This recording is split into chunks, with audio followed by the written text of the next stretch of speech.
Basic trade का 7वां class करने वाले हैं। आज भी हम लोग 10 क्वेश्चन करेंगे। और एक और नई बात आप लोग को मैं बता देना चाहता हूं कि हमारे कोचिंग का अपना ऐप भी है। गूगल प्ले स्टोर पर जाकर सिनर्जी इंस्टीट्यूट डालिएगा तो मेरा ऐप आ जाएगा, इसको इंस्टॉल कर लीजिएगा। तो देखते हैं क्वेश्चन नंबर 1। वोल्टिक सेल का विद्युतवाहक बल होता है। देखिए, विद्युतवाहक बल को इंग्लिश में कहते हैं इलेक्ट्रोमोटिव फोर्स, EMF। समझ गए बाबू। इसको हम लोग चाहे तो अपनी भाषा में वोल्टेज भी कह सकते हैं, वोल्टेज भी कह सकते हैं, लेकिन साइंस की भाषा में सही नहीं है। देखिए, यही आपका फिगर जो आप देख रहे हैं वोल्टिक सेल का फिगर है। एक बार और एग्जाम में पहले पूछा गया है कि वोल्टिक सेल में बर्तन किसका होता है। याद रखिएगा, वोल्टिक सेल में बर्तन जो होता है वो ग्लास का होता है। विद्युत अपघट्ट के रूप में H2SO4 का प्रयोग करते हैं। और एनोड के रूप में मतलब पॉजिटिव, एनोड का मतलब क्या होता है, पॉजिटिव रड के रूप में कॉपर का प्रयोग करते हैं। निगेटिव, निगेटिव का मतलब हो गया कैथोड, निगेटिव का मतलब कैथोड, कैथोड के लिए जिंक छड़ का प्रयोग करते हैं। तो इसको एक बार रिकॉल कर रहे, पहले समझिएगा। ये पूरे वोल्टिक सेल का बर्तन होगा ग्लास का, नोट कर लीजिए। क्लियर हो गया। एनोड छड़ होगा कॉपर का, कैथोड छड़ होगा जिंक का। जिंक मतलब निगेटिव प्लेट और कॉपर का मतलब पॉजिटिव प्लेट। ये क्लियर हो गया। विद्युत अपघट्ट के रूप में, इलेक्ट्रोलाइटिक के रूप में हम लोग H2SO4 सल्फ्यूरिक अम्ल का प्रयोग करते हैं। वर्तमान में इस सेल का कोई उपयोग नहीं है। इसका जो EMF होता है वह होता है 1.08 वोल्ट। आंसर क्या हो जाएगा, ए हो जाएगा। क्लियर हो गया। यह आपका लेक्लांसे सेल है। लेक्लांसे सेल कहिए या शुष्क सेल कहिए, लेक्लांसे सेल कहिए या शुष्क सेल कहिए, इसका नाम होगा लेके लांसे सेल। और इंग्लिश में लेक्लांची लिखाता है, लेकिन लेक्लांसे ही पढ़िएगा। लेक्लांसे सेल या शुष्क सेल जिसका स्ट्रक्चर इस फिगर की तरह होता है। आइए इस फिगर में क्या क्या इंपॉर्टेंट है उसको पहले लोग समझते हैं।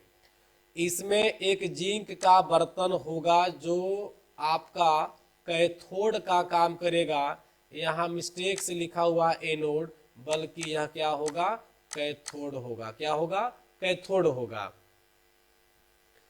इस बर्तन के ठीक सेंटर पार्ट पर, यहाँ पार्ट देख रहे हैं ना, यह आपका कार्बन का रड होगा। कार्बन का रड का मतलब हुआ कार्बन का छड़। कार्बन या ग्रेफाइट भी कह सकते हैं। देखिए यहाँ पर दिया हुआ है ग्रेफाइट रड या कार्बन का छड़। यह जो है एनोड का काम करेगा। कैसा काम करेगा, एनोड का काम करेगा।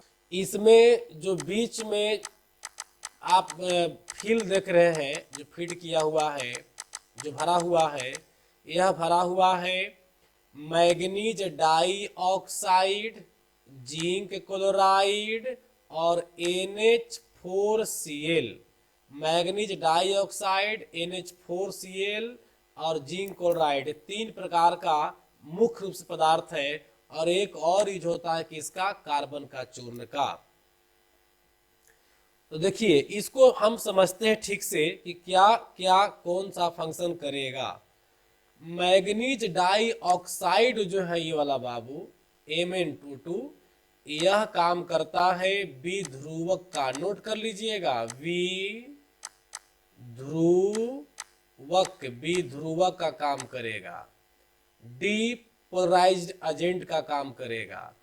NH4Cl जो है अमोनियम क्लोराइड, यह काम करेगा विद्युत अपघट्य का। किसका काम करेगा बेटा, विद्युत अपघट्य का काम करेगा, इलेक्ट्रोलाइट का काम करेगा। ये दो इंपॉर्टेंट है।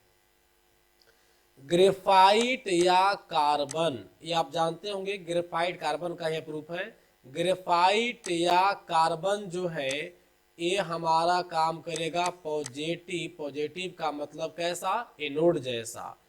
जिंक काम करेगा निगेटिव, निगेटिव का मतलब हो गया क्या, कैथोड जैसा। क्लियर हो गया।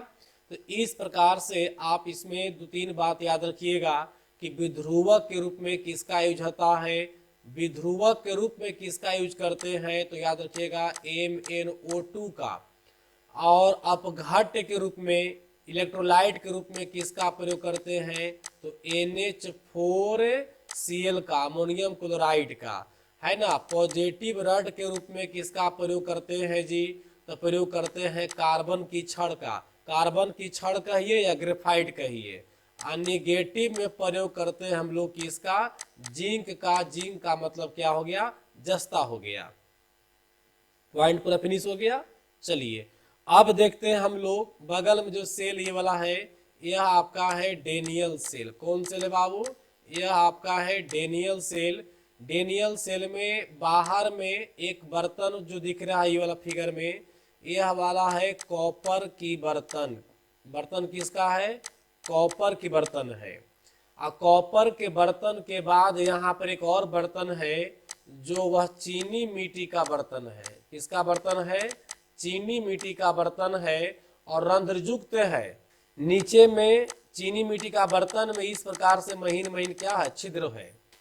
एक्चुअली में यहाँ पर जो शेप है देखो अंदर में ऐसे दिखाई पड़ेगा, इंटरनल में ऐसे हो गया आपका कॉपर वाला हो गया, और यह आपका हो गया किसका, चीनी मिट्टी वाला बर्तन हो गया। देखिए ये वाला हो गया चीनी मिट्टी का और एक किसका हो गया, कॉपर वाला हो गया। अब बीच में इस प्रकार से यहाँ पर भी फिलअप रहेगा और इस बीच वाले भाग में भी एक रड होगा जिंक का। देखिए यहाँ जिंक का रड हो गया, यह हो गया किसका रड, जिंक का। ये बर्तन किसका हो गया, कॉपर का। तो बेटा याद रखना डेनियल सेल में एनोड के रूप में, नोट करिएगा, डेनियल सेल में एनोड के रूप में कॉपर का बर्तन काम करता है और कैथोड के रूप में, कैथोड के रूप में कौन काम करता है, जिंक का छड़ काम करता है। अगर इलेक्ट्रोलाइट की बात करें तो कॉपर की बर्तन में इलेक्ट्रोलाइट यूज होता है CuSO4 और चीनी मिट्टी के बर्तन जो है अंदर में इसमें यूज करते हैं हम लोग H2SO4। मतलब डेनियल सेल में दो तरह का अपघट्य होगा, CuSO4 कॉपर सल्फेट और एक होगा H2SO4 सल्फ्यूरिक अम्ल। क्लियर हो गया। इसका अगर EMF की बात करें तो इसका भी EMF होगा आपका 1.08 वोल्ट होता है, याद रखिएगा। लेकिन ये जो नेक्लांसे सेल है इसका जो है 1.5 वोल्ट होता है EMF, मतलब 1.5 वोल्ट के करीब होता है। क्लियर हो गया। कुछ और बातें जानते हैं सेल्स जोड़ा हुआ। देखिए ये आपका बैटरी का फिगर बना दिए हैं। कई सेलों को जब जोड़ते हैं तो वो बैटरी का निर्माण करता है। देखिए एक सेल यहाँ निगेटिव है, यह सेल उसी का अपोजिट में पॉजिटिव है, यह फिर निगेटिव है।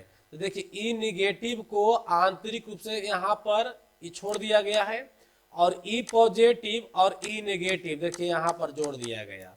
फिर जो है इसका पॉजिटिव और इसका निगेटिव आपस में जोड़ दिया गया, फिर इसका पॉजिटिव इसका निगेटिव आपस में जोड़, यही प्रक्रिया लगातार चलते चलते यहाँ पर एक निगेटिव छड़ बनेगा और यहाँ पर लास्ट में क्या बनेगा, पॉजिटिव छड़ बनेगा और एक बैटरी का निर्माण करेगा। याद रखिएगा इस प्रकार की जो बैटरी होती है एक सेल का 2 वोल्ट लगभग माना जाता है।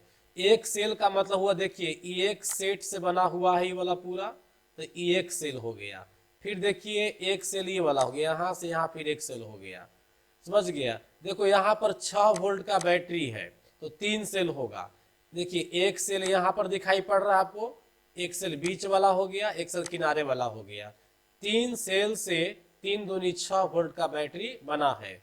अगर 12 वोल्ट की बैटरी होगा तो 6 सेल होगा। क्लियर हो गया। देखिए बैटरी के अंदर प्लेट इस प्रकार से आपको लगता होगा सर निगेटिव पॉजिटिव प्लेट जब एक साथ लगाएंगे तो शॉर्ट कर जाएगा, शॉर्ट नहीं करेगा। देखियो यह प्लेट जो है आपको बाबू ये पॉजिटिव है, क्या है, पॉजिटिव है, और यह प्लेट क्या है, निगेटिव है। दोनों प्लेट के बीच में देखो ये वाला जो व्हाइट देख रहे हैं आप, ये सेपरेटर है। सेपरेटर जो होता है नॉन कंडक्टर होता है। देखिए सेपरेटर जो होता है क्या होता है, नॉन कंडक्टर, दोनों बैटरी के बीच शॉर्ट होने से बचाता है।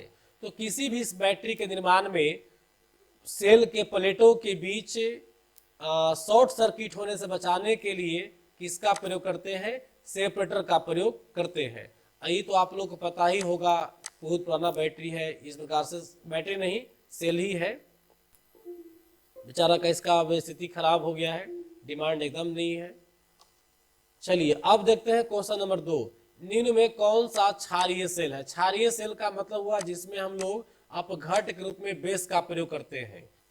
कुछ सेल में हम लोग H2SO4 मतलब एसिड का प्रयोग करते हैं, तो ये अम्लीय हो गया। बेस का प्रयोग करेंगे मेटल वाला, मेटल क्या होता है, बेस होता है, तो मेटल वाला प्रयोग करेंगे तो क्षारीय हो जाएगा। देखिए इसमें निकल कैडमियम मेटल है, क्या डाला हुआ है, मेटल डाला हुआ है, तो आंसर क्या हो जाएगा, ए हो जाएगा। चार्जिंग क्या है, देखो चार्जिंग के प्रक्रिया को आप ठीक से समझिए। जैसे मान लिया जाए कि यह आपका इस सेल है, देख रहे हैं, इस सेल में इस प्रकार से यहाँ दो गो छड़ दिया हुआ है, एक पॉजिटिव है, एक पॉजिटिव है और दूसरा जो है से क्या है, निगेटिव है। जब इससे आप बाहर लाइन निकालिएगा, ऐसे लाइन जब बाहर निकालिएगा तो इसको हम लोग लोड कहते हैं, लोड कहते हैं या डिस्चार्ज कहते हैं, लोड कहते हैं या क्या कहते हैं, डिस्चार्ज कहते हैं। लेकिन ठीक इसके उल्टा, लेकिन ठीक इसके उल्टा जब हम लोग करंट का प्रवाह इधर से कराएंगे, देखिए जब करंट का प्रवाह इधर से कराएंगे मतलब करंट को स्टोरेज करेंगे, स्टोरेज करेंगे, तब कहेंगे कि बैटरी क्या हो रहा है, चार्ज हो रहा है। और बैटरी हमेशा चार्ज होता है किससे, डीसी से, डीसी देता है, डीसी लेता है। तो लोड या डिस्चार्ज का मतलब हुआ आउटपुट, लोड या डिस्चार्ज का मतलब क्या हुआ, आउटपुट। और चार्जिंग का मतलब हो गया, चार्जिंग अगर कहते हैं तो चार्जिंग का मतलब क्या हो गया, इनपुट हो गया। तो ऑप्शन पढ़ते हैं, किसी सेल को लोड के साथ जोड़ना, नहीं, लोड के साथ जोड़ते हैं तो यह डिस्चार्जिंग कहलाएगा, क्या कहलाएगा, डिस्चार्जिंग कहलाएगा। किसी सेल को डिस्चार्ज होने पर, अरे हाँ ठीक है, पुनः डीसी से जोड़ना, मतलब बैटरी जब पूरा डिस्चार्ज हो गया फिर से डीसी से जोड़ते हैं तो चार्जिंग ही होगा। आंसर क्या होगा, बिहार होगा। अब करते हैं क्वेश्चन नंबर 4, प्राइमरी बैटरी। देखो ये प्राइमरी बैटरी का फिगर है, मतलब सेल जो है, सेल कई प्रकार के होता है, दो प्रकार के होता है बाबू, एक होता है प्राइमरी और दूसरा का होता है क्या होता है, सेकेंडरी। तो प्राइमरी और सेकेंडरी, प्राइमरी का मतलब हुआ नो चार्जिंग, प्राइमरी का मतलब क्या हुआ, नो चार्जिंग, और सेकेंडरी का मतलब हो गया चार्जिंग। अगर बैटरी हम लोग चार्ज करते हैं तो वह सेकेंडरी कहलाएगा, और बैटरी नहीं चार्ज किया जा सकता है तो क्या कहलाएगा, प्राइमरी कहलाएगा। कन्फर्म हो गए। लेकिन आज के समय में कुछ ऐसे बैटरी हैं, कुछ ऐसे बैटरी हैं जिनको हम चार्ज भी कर सकते हैं और डिस्चार्ज भी, दोनों तरह से कर सकते हैं। तो देखिए दोनों काम होगा, चार्ज भी कर सकते हैं और डिस्चार्ज भी कर सकते हैं, तो इसको बोलते हैं उत्क्रमणीय। क्या बोलते हैं, उत्क्रमणीय। तो प्राइमरी सेल जो है डिस्चार्ज तो होगा लेकिन चार्ज नहीं होगा, डिस्चार्ज तो होगा प्राइमरी लेकिन डिस्चार्ज चार्ज तो नहीं होगा। प्राइमरी सेल को चार्ज नहीं करते हैं, तो जब प्राइमरी सेल को चार्ज नहीं करते हैं तो फिर यह उत्क्रमणीय नहीं कहलाएगा, उत्क्रमणीय नहीं कहलाएगा। और जिसको हम लोग डिस्चार्ज भी कर सकते हैं और चार्ज भी कर सकते हैं वह कहलाएगा उत्क्रमणीय। मतलब हमारा सेकेंडरी सेल जो है उत्क्रमणीय, उत्क्रमणीय होता है, लेकिन प्राइमरी सेल उत्क्रमणीय नहीं होता है क्योंकि चार्ज नहीं करते हैं। तो प्राइमरी बैटरी, ऑप्शन ए, रासायनिक क्रिया उत्क्रमणीय होती है, नहीं, उत्क्रमणीय कब होगा, जब यह सेकेंडरी होगा, जब यह क्या होगा, सेकेंडरी सेल होगा। उत्क्रमणीय नहीं है, मतलब ये क्या है, प्राइमरी है। बिल्कुल सही है, तो आंसर क्या हो जाएगा, आंसर बिहार हो जाएगा। अब देखते हैं question number 5, secondary battery. Right, secondary battery में दोनों काम होगा। सेकेंडरी बैटरी में इस प्रकार से लाइन अगर आप डाल रहे हैं तो इसको क्या बोलिएगा बाबू, इसको बोलिएगा चार्जिंग। क्या बोलिएगा, चार्जिंग। और जब बैटरी से लाइन निकाल रहे हैं तब लोड बोलेंगे या बोलेंगे डिस्चार्जिंग।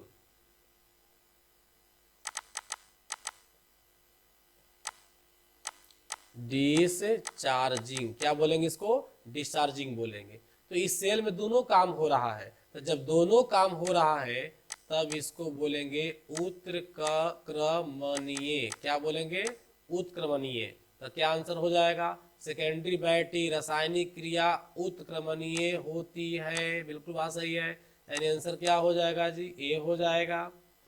अब देखते हैं क्वेश्चन नंबर 6, निम्न में से किस पर बैटरी, बैटरी हो यहाँ, बैटरी की क्षमता निर्भर करती है। बहुत अच्छा क्वेश्चन है। देखिए बैटरी की जो क्षमता है, कितना देर बैटरी चलेगा, वो डिपेंड करता है आपका डिस्चार्जिंग पर। डिस्चार्जिंग का मतलब हुआ डिस्चार्ज या लोड पर, अभी पीछे बताए हैं, डिस्चार्जिंग या लोड पर डिपेंड करता है। जैसे मान लो कि आप बहुत ज़्यादा धारा खपत कर रहे हैं तो टाइम कम जाएगा, तो आंसर क्या हो जाएगा, ए हो जाएगा। थोड़ा सा इसका फंडा आप समझिए।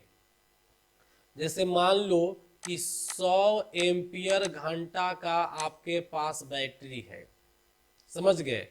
तब अगर 5 एम्पियर करंट लीजिएगा तो जानते हैं 20 घंटा चल करके 100 एम्पियर घंटा मेंटेन करेगा। कंडीशन नंबर 1 समझिए आप।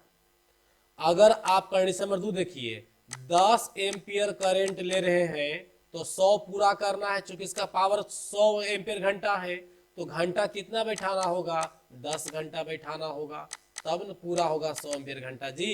तो जितने एम्पियर बढ़ाइएगा तो घंटा कम होगा। देखिए यहाँ 5 एम्पियर था तो 20 घंटा, 10 एम्पियर तो 10 घंटा चलेगा। लेकिन अगर आप तीसरा कंडीशन देख लो, 50 एम्पियर लाइन खपा रहे हो तब बैटरी केवल चलेगा कितना, 2 घंटा, तब तो पूरा करेगा 100 एम्पियर घंटा। दैट मीन्स आपकी बैटरी की जो क्षमता है कितना देर चलेगी, यह डिपेंड करेगा डिस्चार्जिंग पर या लोड पर, कि आप लोड कितना दिए हुए हैं। क्लियर हो गया।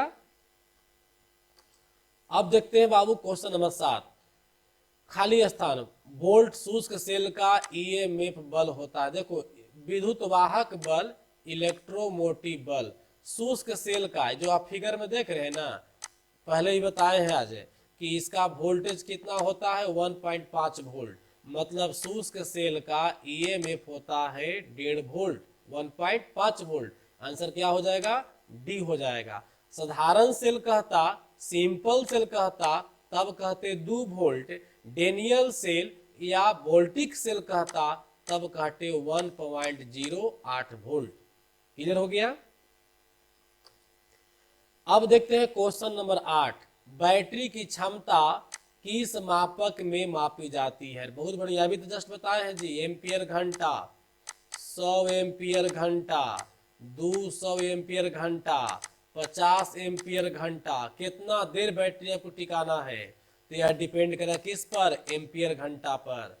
तो आंसर क्या हो जाएगा, डी। बैटरी की क्षमता किस में नापते हैं, एम्पियर घंटा में। क्लियर हो गया। अब देखिए क्वेश्चन नंबर 9, बैटरी की ऋण प्लेट, ऋण प्लेट का रंग कैसा होगा जब बैटरी चार्ज हो। देखो बाबू बैटरी का जब डिस्चार्जिंग स्थिति में होगा, क्या होगा, जब बैटरी डिस्चार्ज होगा तो उस कंडीशन में थोड़ा व्हाइट कलर का बैटरी प्लेट होता है, निगेटिव प्लेट। लेकिन जैसी बैटरी जब चार्ज हो जाएगा, जब चार्ज हो जाएगा तब इसका रंग कैसा हो जाएगा, स्लेटी हो जाएगा। कैसा हो जाएगा, स्लेटी। आंसर क्या हो जाएगा, बिहार। क्वेश्चन नंबर 10 देखिए, किसके द्वारा इलेक्ट्रोलाइट का आपेक्षिक घनत्व मापा जाता है। इलेक्ट्रोलाइट का मतलब हो गया विद्युत अपघट्य, जो कि पहले हम चर्चा किए हैं। विद्युत अपघट्य।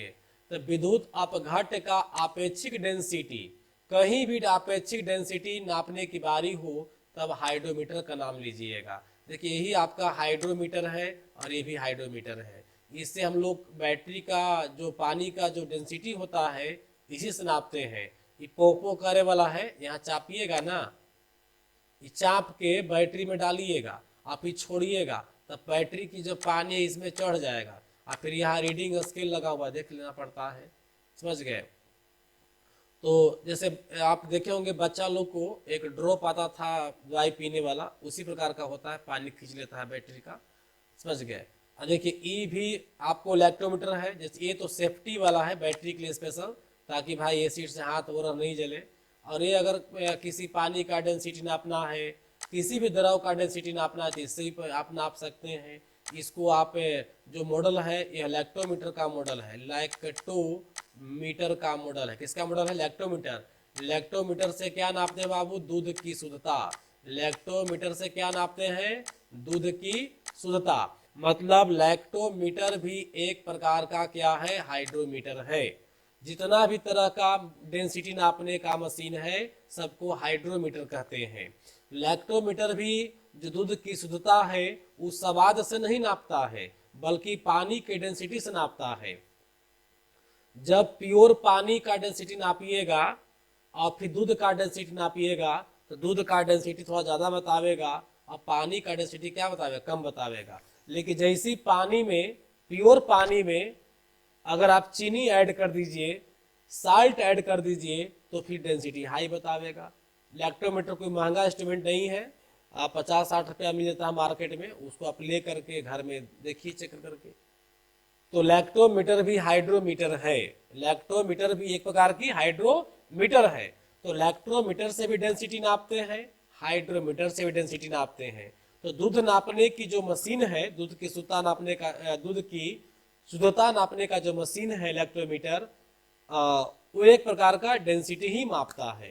क्लियर हो गया?